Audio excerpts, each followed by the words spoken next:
Assalamualaikum warahmatullahi wabarakatuh. Perkenalkan, nama saya Isra Dita Elviana dari jurusan Pendidikan Ekonomi semester 5, Fakultas Tarbiyah dan Keguruan, Universitas Sultan Syarif Hasanuddin Riau. Nah, di sini saya akan menjelaskan tentang pasar konsumen dan perilaku konsumen produk jasa guru.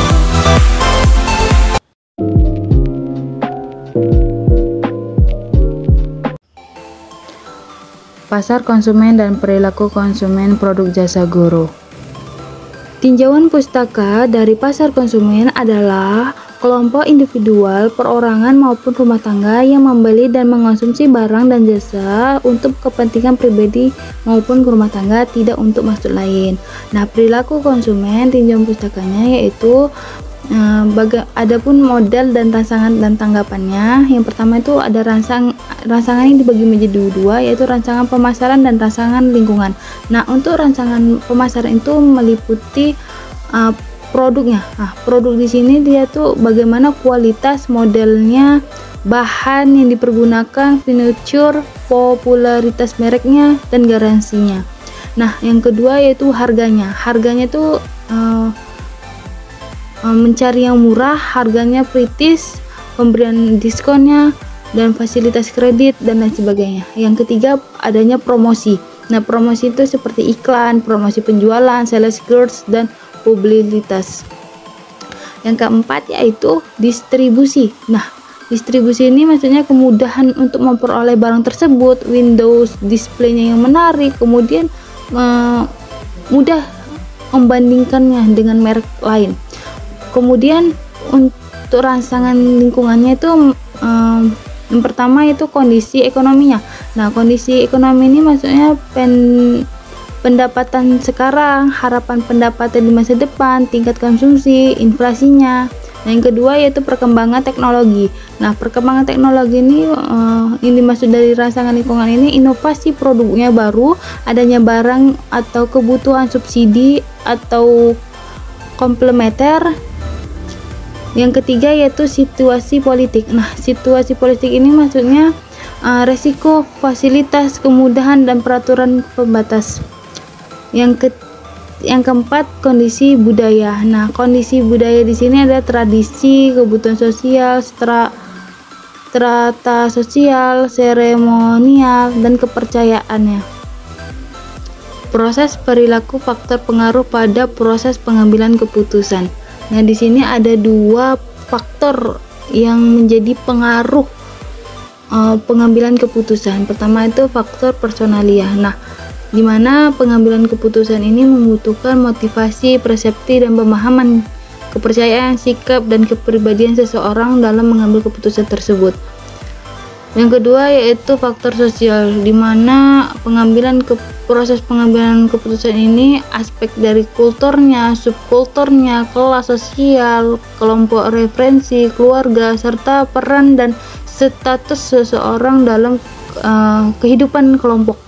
Waktu adapun tanggapan dari perilaku pembelian ini, yang pertama yaitu usaha pemecahan masalah yang dihadapi calon pembeli. Pembentukan perilaku pembelinya ini sebenarnya merupakan usaha-usaha seseorang mengatasi permasalahannya. Yang kedua yaitu keterlibatan pembeli dan pembeda merek produk yang hendak dipilih untuk dibeli. Nah, perilaku pembeli konsumennya ini berdasarkan keterlibatan konsumen terhadap produk yang akan dibeli dan pembeda merek yang akan dipilih dan merek lain. Dapat dibedakan dalam 4 kelompok perilaku pembelian, yaitu perilaku pembelian yang kompleks, perilaku pembelian pencarian variasi, batu perilaku pembelian dapat dipahami melalui beberapa cara, yaitu metode introspektif, metode retrospektif, dan metode prospektif, dan metode preskriptif. Nah, pembahasan dari pasar konsumen produk jasa guru Jika saya menjadi guru, pasar konsumen saya adalah siswa SMA karena kemampuan yang saya miliki adalah pengetahuan ekonomi yang dimana pelajaran ekonomi terdapat di jenjang SMA bukan di SMP maupun di SD. Nah, pembahasan perilaku konsumen produk jasa guru.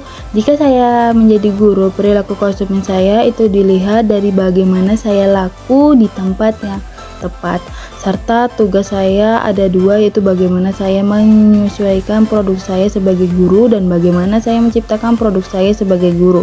Ini dilakukan agar kepuasan konsumen atau siswa dalam belajar dapat bermanfaat untuk di masa depan. Lalu adapun rangsangan pemasaran meliputi dari produk. Nah, produk yang saya ambil itu jasa guru bidang studi ekonomi. Nah, harga yang saya terapkan yaitu senilai 3 juta rupiah dan promosinya melalui media sosial atau web dan langsung turun ke lapangan. Waktu distribusi saya yaitu di SMA negeri maupun di swasta di daerah kota. Nah, rangsangan lingkungannya itu kondisi ekonomi itu menengah ke atas. Batu perkembangan teknologi itu mampu menggunakan berbagai media pembelajaran berbasis komputer. Batu situasi politiknya itu fasilitas sekolah yang memadai dari segi sarana dan prasarana, dan kondisi budaya itu tingkatan sosial dan ekonomi siswa yang menengah ke atas.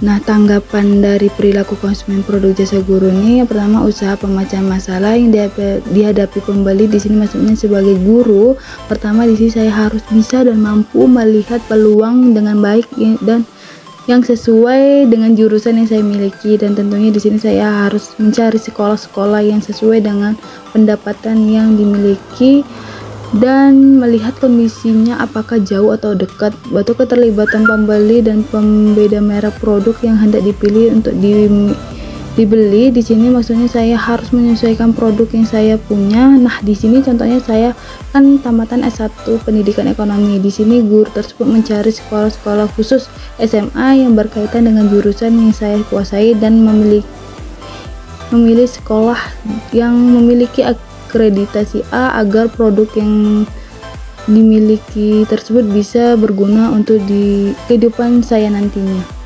Nah, adapun metode perilaku pembelian dalam produk jasa guru nih. Pertama itu metode introspektif. Nah, di sini contohnya saya ingin memilih sekolah yang memiliki akreditasi A dan bagus. Jadi di sini saya harus mengintrospeksi diri saya, apakah produk saya ini layak untuk masuk ke sekolah tersebut atau tidak. Di sini produk yang saya maksud yaitu bagaimana saya bisa menguasai materi dalam pembelajaran dan bisa menguasai teknologi dalam proses pembelajaran. Yang kedua yaitu metode retrospektif. Di sini saya memberi beberapa tentang diri saya ke sekolah tersebut dan mencari juga informasi mengenai data sekolah tersebut, apakah benar atau tidak data tersebut. Yang ketiga yaitu metode prospektif. Di sini setelah sekolah yang saya ingin tersebut melihat data diri saya, maka di sini lah sekolah tersebut memutuskan untuk menerima atau tidak saya di sekolah tersebut dengan sesuai produk yang saya sebutkan tadi.